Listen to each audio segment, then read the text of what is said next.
Hey VC, what's up? It's me, yours truly. I am back to post a quick video here.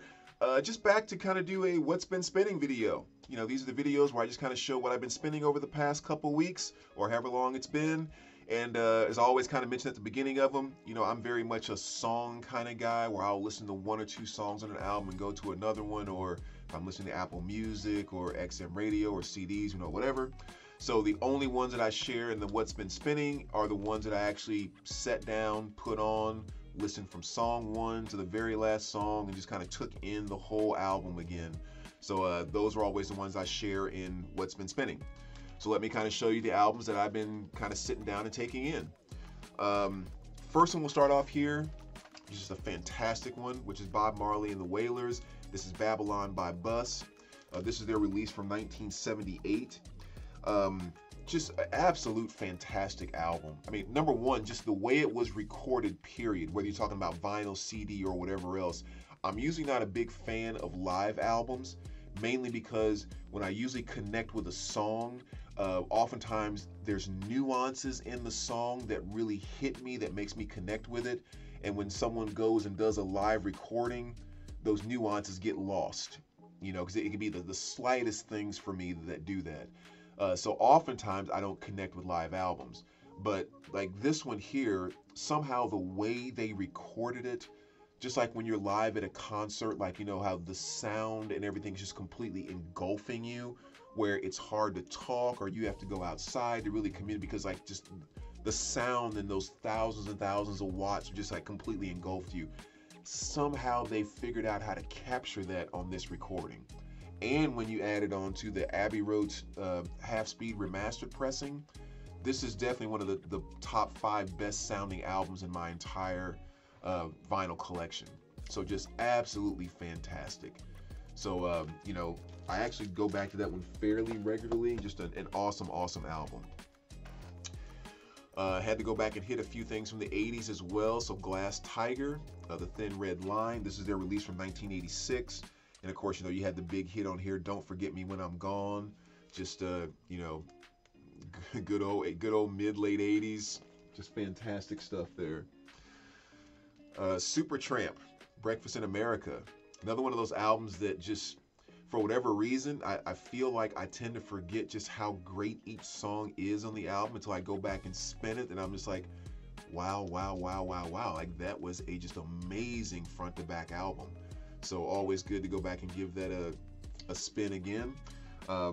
Also makes me think about this too, because it wasn't until about maybe 10 or 12 years ago where I actually realized the city back there was the Salt Shakers and all that stuff. Like it literally took me that long before I actually noticed that on the album cover. I said, I don't think it was more than maybe 12 years ago when that first, for an album that came out in 1979, I think.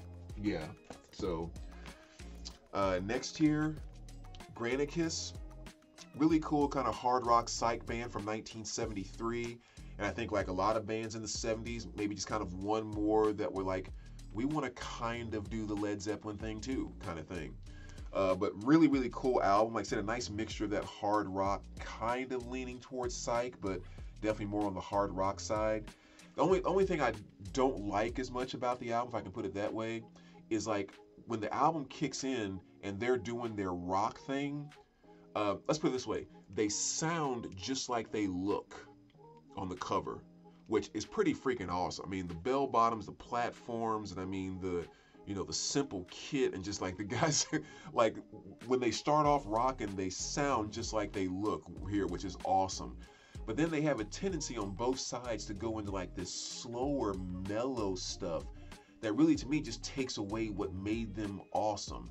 Like they should have just hard rocked it all the way through, in my opinion. But great, great album. Definitely check that out if you're not familiar with it. Wild Nothing. This is their album Gemini from 2010. One of the albums I think I've probably shown in a couple of different What's Been Spinning videos. And this is just one of my go-tos. I mean, this is one of those 2000s indie kind of bands or whatever. The kind of bands you're going to find at Lollapalooza and that type of thing. But the feel of this album is just total 80s synth pop to me. Even though it's not really synth pop, it gives off that vibe. And I love it. It's just a modern day walk down 80s lane, in my opinion. And especially the song Summer Holiday is definitely my favorite off of this. And this is one of those albums that I listen to pretty darn frequently for sure. Definitely gets spun a lot.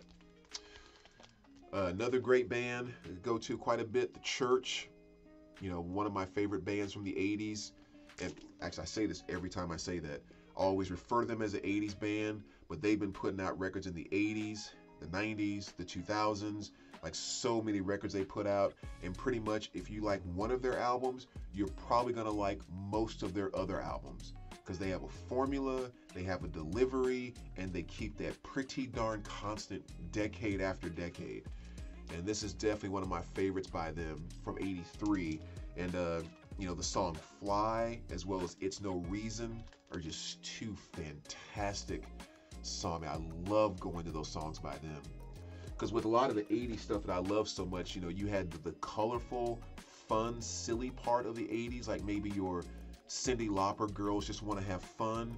And then you also had that side of the 80s that was maybe a little bit darker, a little more intense, like your Depeche Mode, sometimes, you know, The Cure, stuff like that.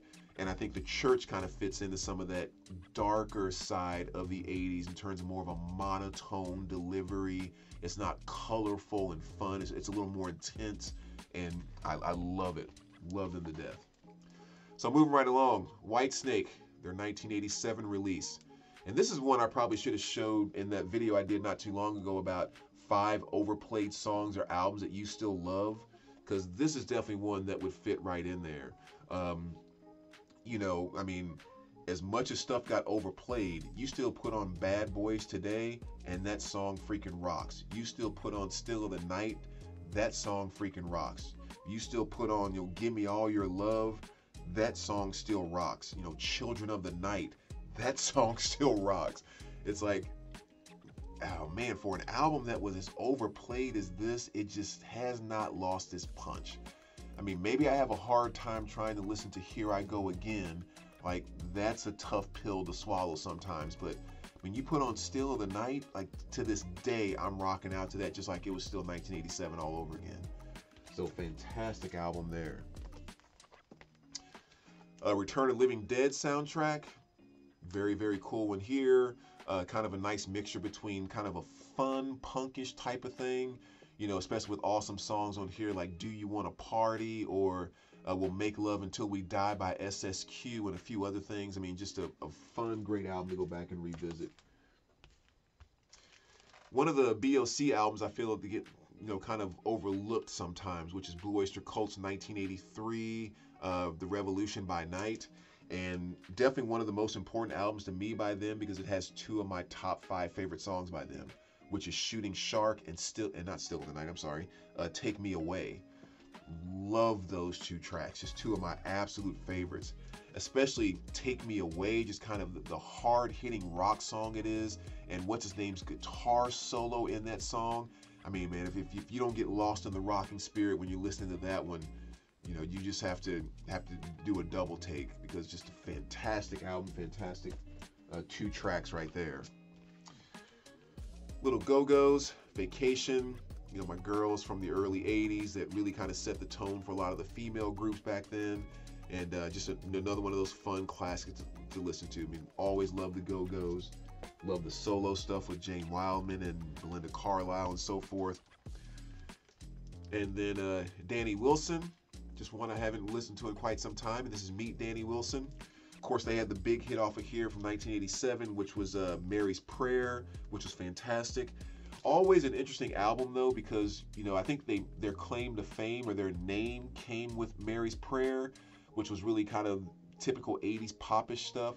But most of this album is really more on a little bit of a jazzy kind of thing, as opposed to following up with Mary's Prayer and that type of popish type of feel. So definitely an interesting album, but you know, one of the many cool groups from back in that time frame.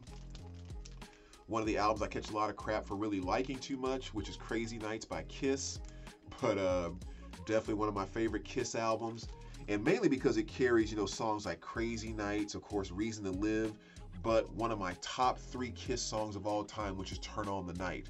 And I could probably argue on some days it's my favorite Kiss song.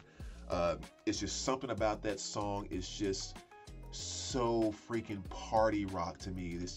There's just such a positive vibe to it, and as opposed to like a partying song, it's more like a celebration of rock kind of song. And I just love it that song just brings such good vibes to me when I hear it. And so it puts that album way up on the map for me. Just saw Marcus King a few weeks ago open for Chris Stapleton, so I kind of had the urge to go spin a couple of his things. And this is his solo album, El Dorado. Such a gifted musician, and whatever you do, do not let his appearance, if you will, fool you, because the guy has so much talent. Like, he does some stuff by the titles under the Marcus King Band, which tends to be more kind of blues rock. Like, you can get more of your Stevie Ray Vaughan kind of feel and vibe. And then when he does some of the stuff just like under Marcus King, like El Dorado, for example, you'll put this on and you're like, oh, this is a blues. No, wait a minute. This is kind of a country. No, wait a minute. This is kind of an R&B. Like, what the hell is he doing? Like, he's just all over the place with so many different things that comes out of him. Just a very, very musically talented guy. And seeing him in concert a few weeks ago, he was much more on the blues rock Stevie Ray kind of thing. And the dude can play, the dude can sing, just a musically gifted guy. So definitely check him out if you're not familiar with Marcus King. Blondie Live, another really great album here. I kind of mentioned how I felt about live albums talking about Bob Marley, but this one here is just really fantastic because it's great delivery on all of this. Like, a lot of the stuff on here sounding very studio album like. It's just they're doing it live. And one of the main reasons I took a chance on it in the first place is because it has the song Maria on here, which is not, I don't think they've ever pressed that album on vinyl before, and I really wanted that. And it sounds fantastic. It sounds almost like the studio version. So really, really great recording, great live album considering 2 LP set. Highly recommend checking that out if you haven't heard it. I got, like 3 more here. Midnight Oil, Diesel and Dust, another fantastic group from the 80s. This is from 87. Of course, you have the 2 gigantic hits off of here, Beds Are Burning and The Dead of Heart. One of those unique bands, lead singer, very unique vocal delivery and all of that, and you knew it was them as soon as you heard them. And they made some really, really great music. And this is definitely my favorite album by them. And then the last 2, when I kind of got on my live album kick after listening to Blondie and Babylon Bus, I decided to go pull out the Avengers. And this is Zero Hour, June 13th, 1979. It's just a live recording by them from 79. Kind of a female-led punk band, that type of thing. Very kind of raw type of recording and all of that. Like, there wasn't a bunch of effort to, try to dial stuff in and everything else. They're just kind of like holding up a mic and they're doing their thing live. So, definitely kind of a very nice, cool, raw feel to it. And last but not least, a little Grateful Dead. This is In the Dark. I'm not a huge Dead fan at all. It's actually a band that I wished I liked more. Like, I actually want to like them more, but I just do not connect with most of their music. I have their debut album, which I like, and this is definitely my favorite by them, which is In the Dark, from 1987. And this is actually the album that I discovered them, so of course it's probably going to be more of my favorite because, in 87, Touch of Grey was getting a lot of video rotation, and that's where I first discovered them, and I love that song, and it kind of brought me to this album. But yeah, always love going back and giving that a spin, and just a great Dead album for sure. So there you go, VC. Those are some of the albums I just kind of been sitting back and taking in once again. As always, kind of let me know what you think. Appreciate you guys watching, and we will talk to you soon. All right, take care, guys.